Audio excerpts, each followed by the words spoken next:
In the shadow of Mordor, where the very air is poison and the ground trembles with fire, one city dared to defy the darkness, Minas Tirith, the White City. Carved into the mountains of Gondor, shining in stone and legend, its towers rose above the plains like a beacon of hope, a fortress where the fate of men would be decided. For centuries, Gondor stood as the last shield of the West, a kingdom of kings long faded, defended now by weary soldiers, common men, and the will of those who refused to bow.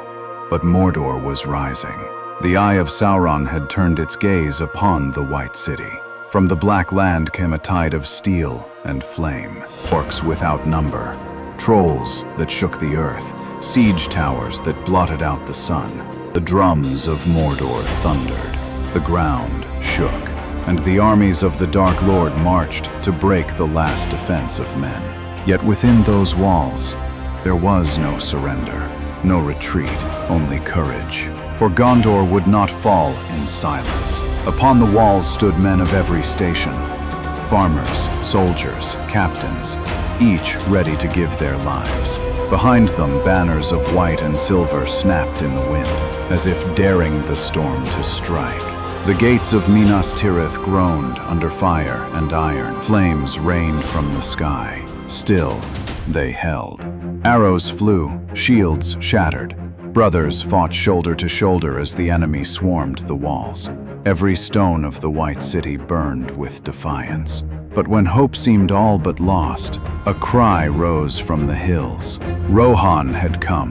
The riders of the Mark charged like thunder across the plains, sunlight breaking through the clouds as if the heavens themselves had answered Gondor's call.